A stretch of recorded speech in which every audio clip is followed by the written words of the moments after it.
tanpa harus kita cover both side, Israel sendiri yang memposting kejahatan-kejahatan mereka di medsos ya.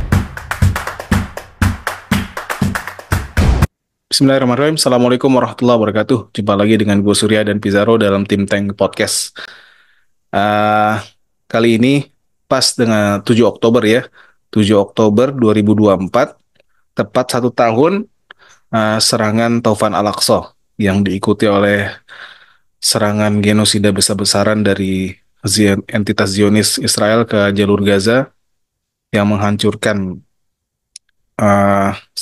hampir seluruh infrastruktur, bahkan lebih dari 90%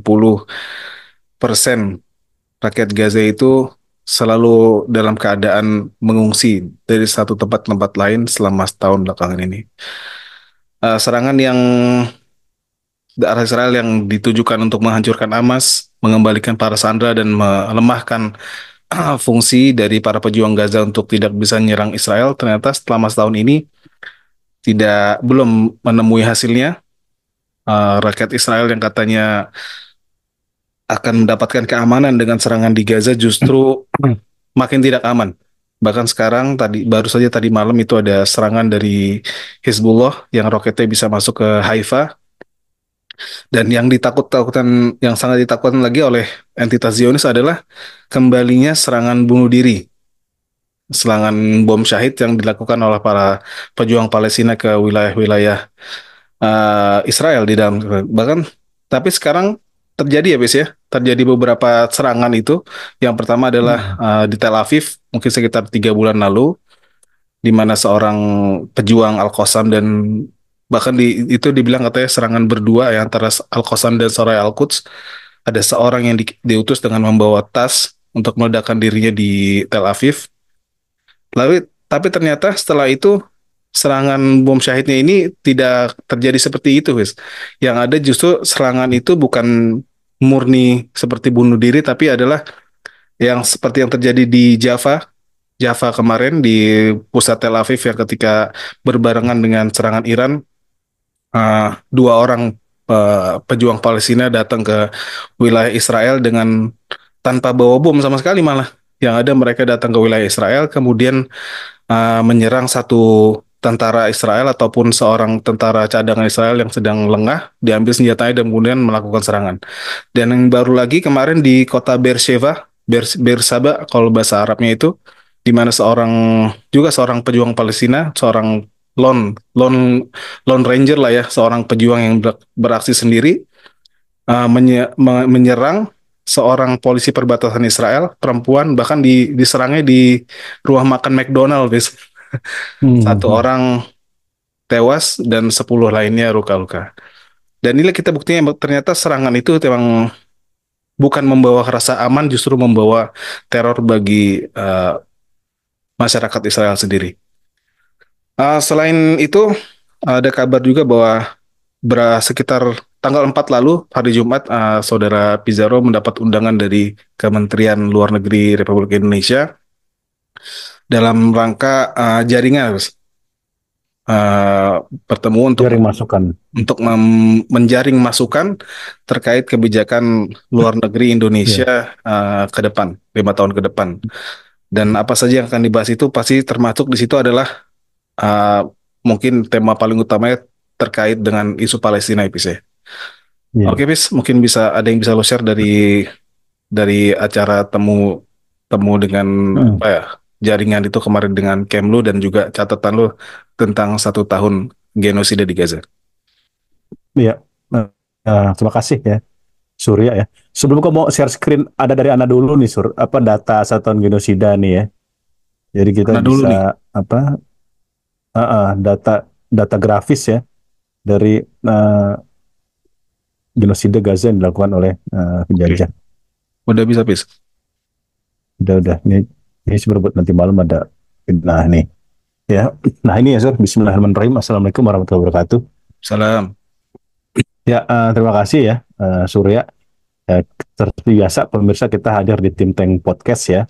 Nah ini sebelum saya nanti masuk soal evaluasi kebijakan luar negeri Indonesia, ini tepat hari ini 360 hari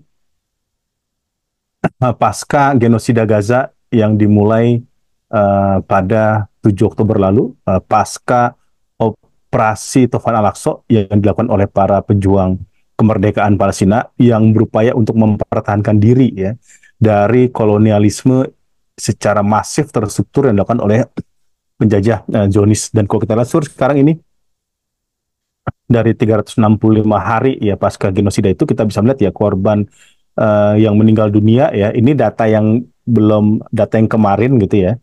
Yang tetapi secara umum ini menggambarkan bagaimana jumlah korban yang gugur ya, yang meninggal dunia ada sekitar 41.870. Ada yang mengatakan sekarang sudah jumlahnya 41.900-an seperti itu. Ya, karena baru-baru ini juga Zionis juga melakukan serangan. Tetapi kalau kita bisa lihat ini udah hampir 42.000 ya korban yang meninggal dunia dari genosida Gaza yang dilakukan oleh penjajah Zionis. Dan ini belum data yang runtuhan ya, korban yang meninggal di runtuhan, yang hilang. Gue udah nulis di Gaza Media ya soal laporan khusus setahun genosida Gaza. Ini menurut beberapa lembaga pemantau HAM internasional itu jumlahnya kalau dihitung dengan yang hilang sama yang reruntuhan ditaksir mencapai 136.000 jiwa ya yang gugur seperti itu. Karena ini data yang terakumulasi secara resmi oleh Kementerian Kesehatan yang ada di Gaza ya. Ini 41.870 ya. Tetapi menurut para pemantau HAM jumlahnya itu sebenarnya bisa melebihi dari 41.000 dan bahkan berkali lipat ya. Sekitar 136.000 gitu seperti Berarti itu. ini Dan bertolak belakang dong sama tuduhan Israel yang dibilang katanya Hamas itu melebih-lebihkan jumlah korban ya. Malah iya, pemantau independen malah ngasih angka lebih tinggi jauh. betul, iya. Kalau di Gaza itu kan memang sangat hati-hati ya, sangat rigid ya Sur ya. Apalagi Kementerian Kesehatan kan dia tidak bisa mengkalkulasi jumlah korban kalau memang tidak ketemu badinya ya, badannya gitu jiwanya. Makanya ini sebenarnya angka yang sangat minimalis gitu ya. Hampir 42.000. Padahal kalau lembaga pemantau HAM itu jumlahnya mencapai 136.000 ya, bahkan mungkin lebih, ada berbagai versi lah seperti itu. Dan ini sangat mengejutkan dunia ya. Kalau kita lihat dari 41.000 itu, ada 17.000 itu anak-anak, Sur. 17.000. Ya. Ya, anak, bahkan ada 171 newborn babies ya. Artinya bayi baru lahir yang ya mungkin hitungannya seminggu, satu hari, 2 hari sampai seminggu itu kemudian juga tewas oleh serangan yang dilakukan oleh penjajah gitu ya.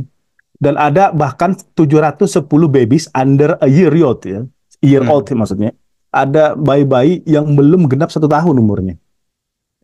Seperti itu. Itu eh, meninggal, gugur akibat genosida Gaza. Bahkan ada hampir 26.000 anak-anak yang kehilangan baik orang tuanya, bapaknya maupun ibunya sekaligus ya. Jadi Ya, yatim ya. yatim piatu gitu, Sur. Ya, gitu. Jumlahnya itu 25.973 ya. Kalau ini sudah mendekati 26.000. Jadi ini ya kalau Netanyahu mengatakan mereka mengincar sasaran kombatan, mereka mengincar Hamas, yang terjadi di lapangan realitasnya korban yang menjadi serangan itulah orang-orang yang tidak berdosa, anak-anak gitu. Anak-anak yang tidak tahu apa-apa ya, yang mereka bahkan baru lahir ya, dalam hitungan hari, pekan itu sudah gugur ya. Bahkan ada yang belum genap 1 tahun umurnya. 710 ya. Apakah ini mereka ini teroris? Apakah mereka ini Hamas? Syariah Al-Quds dan sebagainya? Enggak, mereka ini anak kecil yang bahkan baru belajar berjalan, baru belajar berbicara, ya bahkan baru dilahirkan dan sebagainya. Dan ini juga yang kemarin menarik ya, ada 920 keluarga, 902 keluarga ya. 902 keluarga anggota yang tewas ya, yang gugur ya, oleh serangan penjajah gitu. Jadi ini data secara umum aja, Sur. Itu Ya, keluarga yang untuk hilang, Pis ya. 902. iya, Ada iya, 902 keluarga yang hilang semuanya ya. yang hilang semuanya kan, all the members ya, all the members ya, bukan hanya member gitu, tapi all the members. Jadi 902 yang udah kakaknya udah nggak ada bahasanya. Ya udah nggak punya kartu keluarga ya, karena seluruh anggota keluarganya dari bapak sampai anak itu meninggal, Sur. Ya, seperti itu. Dan ini benar-benar kekejian yang dilakukan oleh penjajah, dan ini data-data intensitas kehancuran di bawahnya.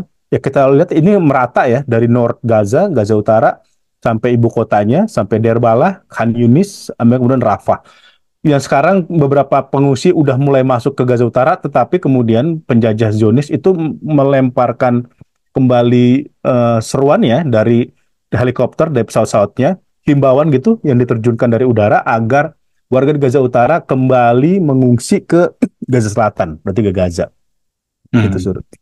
Ya, gitu. Jadi ini kita lihat ya, ini wilayah yang sangat sempit sekali. Ini makanya kantong Sur ya. Kalau kita nerjemah dari bahasa Inggris itu kan enclave, kantong gitu ya. Hmm. Wilayah yang memang tersudutkan gitu Sur, terpojok, terisolasi dari wilayah besarnya ya. Yaitu ada tepi barat, ada Yerusalem dan sebagainya. Dan ini jumlah yang sangat setengah Jakarta yang ini dibombardir sangat merata. Bahkan ada yang mengatakan 80 sampai 100% itu infrastruktur itu hancur ya dari serangan yang dilakukan penjajah Zionis. Dan kalau kita lihat petanya dari intensitas serangan ini kan ini bisa dibilang ya sekitar ya 85 sampai ke atas ya wilayah Hmm. yang sudah dihancurkan oleh atau yang sudah dibom hingga menghasilkan kehancuran di wilayah Gaza seperti itu. Nah, ini gambar secara umum ya, dan ini juga kemarin sudah saya tulis juga di Gaza Media ada sekitar 3.650 pembantaian dalam setahun ya. Israel melakukan 3.650 pembantaian. Data lain yang saya tulis di Gaza Media itu ada sekitar 4.600 ya. Ya, serangan yang dilakukan oleh penjajah dalam kurun waktu 1 tahun genosida Gaza gitu. Hmm. Jadi angkanya sekitar 3.600 ya sampai Itu pembantaian 4.600. bedanya apa tuh, Bis? Iya, Pembantaian maksudnya itu dengan pembantaian. serangan itu bukan serangan menyasar satu dua orang, Sur. Ya, tetapi dijatuhkan bom, jatuhkan rudal yang menghasilkan jumlah korban yang sangat besar ya. Hmm. 10, 20 ya berbagai keluarga itu massacres ya, Seperti yang pembantaian. Itu banyak. di Rafah, di Al-Mawasi itu ya, ketika mereka ngebom Iya, tenda-tenda pengungsi ya. betul. Bahkan yang pasca sholat subuh ya kan kita bisa lihat ya di Rafah juga ya kalau nggak salah ya, yang Hmm. pasca sholat subuh. Bahkan lagi sholat subuh, sorry kalau nggak Khan salah. Yunis itu ya, yang di Iya, masjid yang di. betul. Di Khan Yunis ya, itu kan dibom sama Israel ketika sholat subuh dan mereka kemudian gugur. Nah, itu ya salah satu bentuk pembantaian. Dan kalau kita lihat dari angkanya ini, yang dicatat dari ini sumbernya dari UNOCHA, Sur, sama kantor Kemenkominfo-nya di Gaza lah ya, The Gaza Government Media Office, yaitu sekitar 3.650 pembantaian yang dilakukan oleh penjajah yang menghasilkan data resmi dari Kementerian Kesehatan di Gaza itu 41.870 orang gitu, yang meninggal Iya. dunia. Nah, ini belum lagi Sur kita bicara soal genosida di infrastruktur kesehatan, genosida di wilayah pendidikan ya. Seperti itu. Ini belum lagi tuh ya. Ini secara umum saja kalau kita lihat dari data-data yang ada, ini jumlahnya juga sangat mengerikan ya dari apa genosida. Dan mereka Israel itu juga mulai melakukan serangan kelaparan, Sur. Hmm. Ya, hunger used as a weapon ya.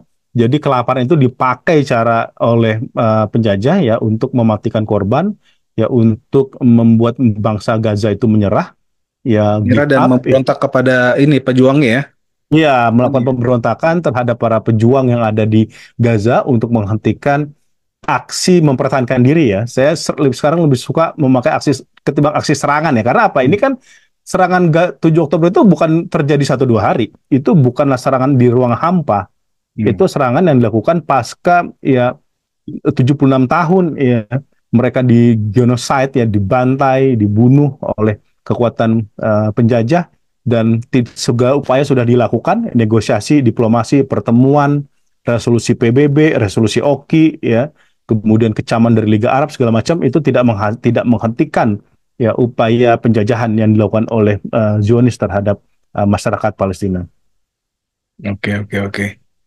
Dan berkenaan dengan 7 Oktober ini juga di Israel juga ini ya, juga melakukan ancaman terhadap Iran ya, yang katanya akan Hmm. setelah serangan 200 roket itu, 200 rudal balistik, mereka akan melakukan Hmm. serangan. Dan juga sebenarnya mm, ya mereka juga menantikan juga ada serangan dari khususnya dari para pejuang Palestina berkenaan dengan 7 Oktober ini ya, yang Hmm. tapi ternyata emang belum belum kelihatan ada serangan yang di luar luar biasa sih berkenaan dengan Iya, hari betul, Sob. 7 Oktober ini ya. Betul, betul. Iya. Iya, belum ada, kita lihat ya, beberapa kali Netanyahu atau pejabat tinggi Israel itu kan sudah sesumbar ya. Mereka bersumpah untuk melakukan serangan balasan pasca Iran meluncurkan 200 misail ya Hmm. ke wilayah Israel gitu. Kita belum tahu apakah memang pertama Israel akan melakukan balasan atau kedua dia melakukan balasan tetapi terstruktur gitu Sur. Sama kayak kemarin Iran kemarin kan itu kan sebenarnya lebih serangan terstruktur ya, Hmm. atau tidak sama sekali karena dia sekarang fokusnya kan masih di Libanon ya. Iya. Pertarungan sekarang invasi sudah dilakukan secara ground ya oleh Israel, pertempuran di darat, dan ini sudah memancing reaksi dunia internasional. Khususnya Libanon itu juga sudah melakukan protes ya ke ke PBB ya sorry ya, Hmm. atas Itu invasi pemerintahnya yang ya, dilakukan. Iya, pemerintahnya. pemerintahnya atas invasi darat yang dilakukan oleh penjajah Zionis ya. Kalau kalau kita analisa ya, kemungkinan ini masih akan terus dilakukan oleh Israel karena kan dia sedang mengulur waktu terus Hmm. ya, pasca dia Netanyahu gagal menaklukkan para pejuang Gaza ya, ya khususnya Hamas dalam pertarungan selama 1 tahun ini. Tadi Hmm. kan mungkin mungkin aja Israel tuh nggak menyangka Surya bahwa perang ini tuh bisa berlangsung sampai 1 tahun. Mungkin dia berpikir juga perang ini mungkin 1 bulan. Kan selama ini paling banyak tuh sekitar 1 bulan lah Surya. Kalau Hmm. kita lihat ya, tidak tidak sampai 3 bulan gitu, 1 bulan lebih lah mungkin seperti itu perang yang intensnya. Tetapi ini kan berlangsung selama 1 tahun, Sur. Ya, dan upaya gencatan senjata ternyata Hamas itu juga tidak mau tidak mau menaati keinginan-keinginannya penjajah ya dalam upaya negosiasi gencatan senjata. Walaupun pada akhirnya nanti Hamas itu kan menerima ya proposalnya dari Joe Biden ya, Hmm. ya seperti itu Untuk untuk karena kompromi lah ya. mungkin Nggak ya untungnya merasa bakal dapat betul. benar-benar ideal gitu kan. Iya, tidak zero sum games lah Sur ya, gitu ya. Tidak hanya mementingkan kepentingan Hamas. Sekarang kan gini, Hamas itu kan melakukan serangan itu kan aspirasi politik masyarakat Gaza juga untuk melakukan operasi Tufan Al-Aqsa. Ya, jadi dia juga mendengar aspirasi masyarakat Gaza ya, yang kemudian kemarin kan oke, mereka kemudian berkompromi ya dengan Amerika. Hamas menerima ya upaya gencatan senjata itu, tapi kan ternyata di luar dugaan Israel ternyata yang nggak nerima Hmm. Iya, ya iya. upaya gencatan senjata itu gitu. Hamas sudah Dan sangat kayaknya sekarang berbesar juga hati. setelah setahun, apalagi setelah serangan ke Lebanon ini juga suara-suara dari negara-negara Barat juga ya udah mulai menunjukkan rasa frustasi Mm-mm. ya, seperti Macron yang Mm-mm. udah udah mulai ngomong bukan cuma sekedar gencatan senjata tapi mau menunda ya, Mm. membatalkan atau menunda pengiriman senjata untuk Israel yang reaksinya itu memancing reaksi tantrum dari Netanyahu. Kalau kita Mm. lihat reaksinya Netanyahu itu benar-benar ya kayak anak kecil juga sebenarnya Bis ya, yang dibilang dengan atau tanpa Prancis kita akan tetap perang, kita akan tetap menang katanya. Ini Betul, Sur. benar-benar sebuah watak apa ya, Mm-mm. kita lihat orang-orang Zionis atau Yahudi yang kita lihat ketika mereka menyerang orang-orang atau anak-anak kecil di Palestina ya. Mm-mm. Betul, ya. Ini juga ada menekat pernyataan Noah Argamani nih, Sur, yang Hmm. mantan sandranya Hamas ya, yang kemudian dia akhirnya keluar setelah terjadi pembebasan dari Hamas. Ini konteksnya apa nih Beberapa Bis? Bis? ini kan dia dituduh pejabat Israel itu menuduh dia itu diperkosa ya, Hmm. cukur rambutnya, mengalami pengalaman yang tidak menyenangkan lah sebagai perempuan ya Hmm. ketika dia ditahan oleh Hamas. Nah, justru Noah Argamani ini dia bikin klarifikasi nih di Instastory-nya gitu, Sur. Hmm. Ya, di Instastory-nya dia mengklarifikasi bahwa anggota Hamas itu tidak menyiksa dia saat dia disandra gitu. Hmm. Apalagi memotong rambut saya gitu. Saya terluka karena tembok runtuh disebabkan oleh serangan udara pilot Angkatan Udara Israel. Dia Hmm. justru mengalami cedera ya, kemudian terluka itu justru karena kita tahu ya Israel itu saat membabi buta ya untuk membebaskan warganya dari sandra dari penyanderaan tahun dilakukan oleh Hamas gitu, dan itu terkena juga para sandera yang lainnya Dia runtuhan dikeluarinnya ini ya, tembok. Yes. dikeluarin kan dari serangan kan ya. Dia Iya, keluar dikeluarkan. bukan dari pertukaran Betul. tawanan, bukan dari pertukaran tawanan kayaknya kalau nggak salah ya. Bukan dari pertukaran tawanan Dan seperti dia itu. ngomong ini kayak di luar Israel ya, Pis, ya. Dia ini iya dia lagi di Instastory-nya sih, Sur. Dia Nggak ngomong ada, ya gitu. nggak di wilayah Israel juga kan dia kan. Ketika dia dapat kesempatan untuk keluar dari Israel, baru dia ngomong kalau Nah, masih statement betul. ini. Iya, kayak gitu. Dia sempat juga digundang oleh negara G7 ya, negara-negara G7 ya untuk menjelaskan pengalaman dia, dan ini beliau Negara mengatakan G7 singkatannya apa, Bis? Genocide Seven ya, Bis? iya, Karena sebenarnya bisa di negara-negara G7 ini kan semua pro Israel semua kan. pro Israel ya, walaupun ada Yes. beberapa yang kayak Jepang kan kritis juga ya. Hmm. Jepang misalkan dia juga mendukung kemerdekaan Palestina seperti itu ya. Tapi secara umum memang ini sekutu baratnya Amerika gitu. Iya, iya. Ya. Oh ya, dan ini nih, podcast kita udah lumayan dapat tambahan subscriber dan reaksi ya. Khususnya Hmm. video yang kemarin tentang 1 tahun itu, yang pertama Iya, kita bikin 3 hari yang lalu lah, udah iya. mulai dapat viewers dan mulai mancing komentar-komentar juga, bis. Komentarnya sih, Hmm. ketar gue ini deh, ya dari pro kontra. Sebenarnya pro kontra sih nggak apa-apa, tapi ya Iya. nuding-nuding yang udah kurang tepat lah ya, dibilang Hmm. minta kita untuk cover website ataupun ya komentar negatif kalau kita bikin berita, suruh bikin yang benar, berimbang. Tapi sebenarnya Hmm. eh nyaris nggak perlu ini ya, karena sebenarnya Israel itu sendiri yang tanpa harus kita cover both side, Israel sendiri yang memposting kejahatan-kejahatan mereka di medsos ya. Ya, kita bisa ngelihat Betul. mereka posting mulai dari Nah, TikTok, dari Instagram atau di Telegram kalau iya, mereka punya iya, iya. itu mereka melakukan kejahatan mereka banyak sekali. Bahkan kalau kita ngeliat di YouTube, banyak sekali YouTuber dari US, dari Amerika Serikat ya, mudah-mudahan yang para pengkritik ini Hmm. yang kebanyakan namanya nih mungkin afiliasinya bukan kepada agama Islam ya. Coba kalian ini deh, Hmm. kalau bisa bahasa Inggris, lihat di YouTube channel-channel dari orang Amerika, bahkan dari Yahudi sendiri. Kalau yang tahu channel Demokrasi Now, itu diasuh sama Hmm. wartawan senior Amerika Serikat bernama Amy Goodman. Amy Goodman itu Yahudi, Hmm. bahkan dia mendapatkan penghargaan Pulitzer dengan bilang jurnalistik.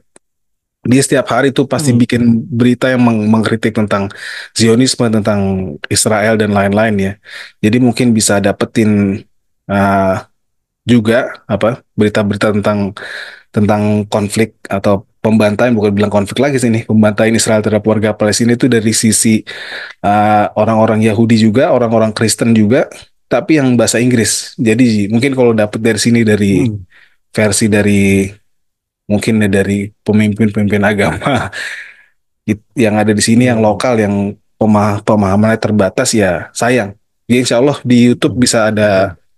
bisa ada versi translate bahasa Inggris kayak bahasa Indonesia, kita lebih mudah lah, Hmm. insya Allah. Oh, itu sekarang Hmm. mungkin tambahan NTPs yang kemarin Iya, iya. jejaring masukan untuk Kemlupis dan mungkin penilaian ente terhadap kiprah Kemenlu selama setahun Iya, iya. di Iya, sana. kemarin beberapa pakar ya, ada sekitar 15 pakar maupun ahli yang terdiri dari akademisi, ada juga pengamat ya, jurnalis, peneliti, dosen dan lain sebagainya. Memang diundang Kemlu untuk memberikan masukan mengenai kebijakan luar negeri Kemlu 5 tahun ke depan terkait isu Palestina. Menurut gue ini suatu hal yang bagus ya. Artinya Kemlu itu melibatkan publik ya untuk urun serta atau urun rembuk memberikan catatan ya atau masukan dan evaluasi mengenai kinerja Kemlu dalam beberapa waktu belakangan maupun juga masukan solusinya untuk 5 tahun ke depan ya. Hmm. Ini sangat bagus ya, artinya kita masyarakat diberikan informasi ya, dari Kemlu mengenai dinamika diplomasi yang dilakukan oleh Kemlu ya. Ini Ya. acaranya tertutup gitu Surya, tertutup dan uh, uh, Tapi yang pada diundang siapa aja, bis? Apa media diundang juga? media nggak diundang, Nggak diundang ya? media nggak diundang ya. Maksudnya secara officially public gitu ya. Kalau kayak kita liputan di Kemlu kan ada konversi pers gitu itu nggak Hmm. ada ya. Jadi ini dan memang kalau kita lihat ya diplomasi yang dilakukan Kemlu selama ini sebenarnya sudah sangat baik, sangat bagus ya ketimbang kota negara-negara Arab sur ya. Hmm. Negara Arab kan kalau Berarti misalnya ini sudah terkait ini ya, Palestina ya, Palestina Zionis Israel ya. iya iya terkait Palestina karena memang kan judulnya itu jaring masukan untuk Palestina ke depan gitu ya. Nah, yang kita ingin harapkan memang Kemlu ini ke depan kalau bisa ya itu bukan lagi melakukan diplomasi konvensional gitu Sur ya, hadir Hmm. rapat acara OKI ya, kemudian memberikan statement dan lain sebagainya ya. Kalau kita harapkan Kemlu ke depan itu juga menggalang negara-negara yang selama ini standing position itu semakin lama semakin jelas Sur ke Hmm. Palestina ya. Kayak Irlandia, Skotlandia, ya kemudian ada lagi tuh Bolivia, Hmm. Kolombia Itu dan lain jauh-jauh sebagainya. semua ya secara secara geografis ya. Betul, karena kan gini Sur, kalau ngeliat Oki kan kayaknya diplomasinya udah dalam tahap yang sangat maksimal ya. Hmm. Dan beberapa anggota Oki kan kita mengetahui itu sudah memiliki normalisasi dengan Israel ya, katakanlah Uni Emirat Arab ya. Lalu ada apa? Ada Maroko. negara-negara Arab, iya Maroko dan sebagainya. Kalau gue lihat sih Oki ya masih sebatas diplomasi yang sangat konvensional, belum ada gebrakan gitu. Hmm. Nah, jadi kita ingat dulu Bung Karno kan pernah bikin gerakan non-blok Sur ya, Iya. gerakan non-blok di mana itu Bung Karno tuh menggalang negara-negara yang memang tidak terlibat terhadap sengketa blok timur blok barat Sur. Nah, Hmm. itu dikumpulkan untuk merumuskan kembali ya bagaimana perdamaian dunia. Nah, itu bisa juga dilakukan oleh Kemlu ya untuk menggalang negara-negara tersebut. Kemudian ya juga ada masukan misalkan Kemlu juga berdialog dengan semua faksi pejuang yang ada di Gaza Hmm. ya, tidak Oh, ini hanya masukan nih, PLO. masukan ya. Iya, masukan ya tidak hanya PLO misalkan ya, tapi kan Hmm. tadi kayak ada faksi Hamas ya, Hmm. lalu juga kan faksi-faksi yang lainnya di wilayah Gaza, karena kan secara di lapangan kalau secara kasat mata kita lihat ya mereka ini kan yang sekarang bertempur ya, Hmm. bertempur untuk mempertahankan teritorinya dari kolonialisme yang dilakukan oleh penjajah Israel. Nah, ini yang perlu didorong ya Tapi kepada selama ini Kemlu. Kemlu udah pernah melakukan Iya pasti, hubungan dengan iya dengan Kemlu pasti sudah faksi yang pernah lain. gitu ya. Pasti kan sudah pernah gitu ya, sudah Kabarnya melakukan Bu Retno juga ada pernah ya. Kabarnya Bu Retno Iya, juga kabarnya sempat datang Bu sama Retno yang iya Islamnya.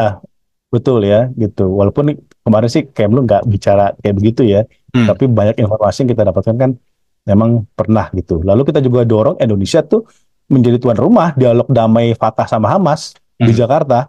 Ya Seperti dulu kan Afghanistan ya.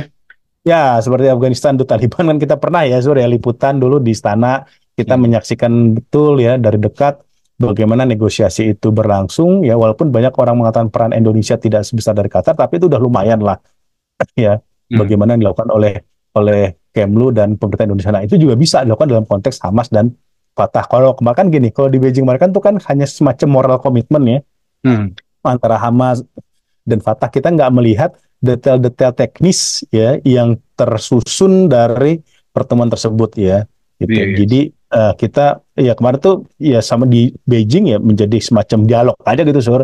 Dialog kita komitmen ingin persatuan, mewujudkan Palestina yang satu, menggelar pemilu, tapi kan timelinenya kita walau alam ya. Kalau kita lihat dari draft yang 3 lembar itu, kita kan nggak ngeliat timelinenya Sur. Hmm. Ya target-targetnya ya karena apalagi sekarang memang situasi kan lagi terus terjadi genosida kan di sana gitu. Nah, kalau ini bisa didorong di era pemerintahan Pak Prabowo ini cakep banget gitu ya. Ini uh, uh, pantauan internasional, mata internasional itu akan tertuju kepada Jakarta, akan tertuju kepada Indonesia. Karena ya memang Indonesia ini besar, negara Muslim terbesar di dunia ya. Ya walaupun ada yang bilang katanya Pakistan dari atas, tapi at least kita tuh masih dianggap ya secara umum sebagai ujung tombak diplomasi dunia Islam. Nah, potensi ini harus dilakukan. Dan pengalaman gue ngomong sama kayak beberapa faksi diplomatnya Hamas, mereka sangat setuju gitu sebenarnya. Indonesia itu menggelar dialog perdamaian ya atau upaya rekonsiliasi atau persatuan antara Hamas dan Fatah seperti itu. Dan Kemlu juga meresponnya juga sangat baik ya.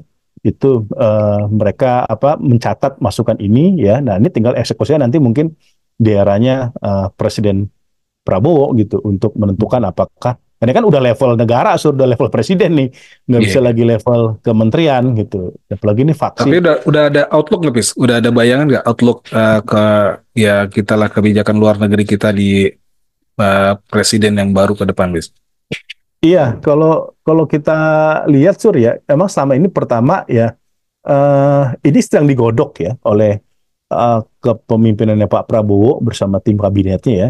ini bukan mewakili apa-apa, cuman sebagai wartawan gua wawancara sana sini, ketemu orang sini, ini sedang digodok pertama dari postur kebijakan luar negeri Indonesia ke depan ya. Cuman kemarin misalkan gua diundang Partai Gelora ya dan juga ngobrol sama mereka, mereka mengatakan ya Pak Prabowo ke depan akan lebih engage sama isu-isu internasional termasuk Palestina gitu. Karena apa? Dia kan Termasuk secara umum. bukan satu pihak doang ya, bukan cuma satu pihak Betul. Palestina yang Iya, bakal kalau diajak kemarin dia Partai bicara. Gelora kan yang juga udah gue bikin beritanya itu mengatakan bahwa kayak Hamas dan PLO ini di era Pak Prabowo ini akan Prabowo, pemerintahan Pak Prabowo akan mendorong bahwa mereka punya tempat yang sama, gitu ya, punya tempat yang sama, punya postur yang sama, ya karena Palestina ini sangat besar dan sayang kalau terpecah-pecah gitu. Makanya ini dorong mereka punya tempat yang sama di sini dan kemudian yang menarik juga Sur, apa Pak Prabowo itu sangat welcome untuk menerima masukan-masukan strategis kepada pemerintah bagaimana kebijakan luar negeri Indonesia ke depan pada isu Palestina gitu. Dan ini kan, nah ini yang kemarin juga gue bilang ke Kemlu ya bahwa ke depan memang Kemlu baiknya juga engage sama publik gitu ya, yang ngundang pakar, ngundang diskusi, yang ngundang tokoh. Nanti juga ke depan mungkin ngundang NGO, pelaku petugas kemanusiaan di lapangan gitu ya, tantangan dan obstacle yang mereka hadapi gitu. Dan ini ya semoga lah ya, semoga ini benar-benar Kalau dari bisa. Kemlu sendiri ada yang dia buka nggak tentang selama ini ya kerja mereka terhadap isu ini, bis? Tantangan dan capaian mereka, bis? Iya, Capaian. memang apa, memang nggak mudah ya, memang nggak mudah karena kan ini masalah ini pertarungan bukan hanya dua kelompok saja ya Surya, tapi ada negara-negara lain juga yang terlibat yang juga punya kepentingan untuk bermain di Palestina. Tetapi itu tadi ya dengan segala kelebihan dan kekurangannya ini Kemlu udah berusaha untuk maksimal ya dan mereka mengatakan memang tidak semua bisa di-share di publik ya. Pertemuan itu juga apa statement-statement mereka itu juga tidak bisa sepenuhnya untuk disampaikan karena memang sangat sensitif ya dan ada hal-hal yang rahasia yang mungkin tidak bisa untuk diungkap secara keseluruhan ya. Tetapi kita mengharapkan ya dan saya juga yakin Kemlu ke depan akan membuat terobosan yang lebih baik lagi dalam isu kemerdekaan Palestina. Tetapi lagi-lagi ini gongnya ada di tangan Presiden ke depannya. Bagaimana mereka nanti akan memutuskan pertama Menteri Luar Negerinya siapa, ya, kemudian bagaimana kebijakan luar negeri ke depan.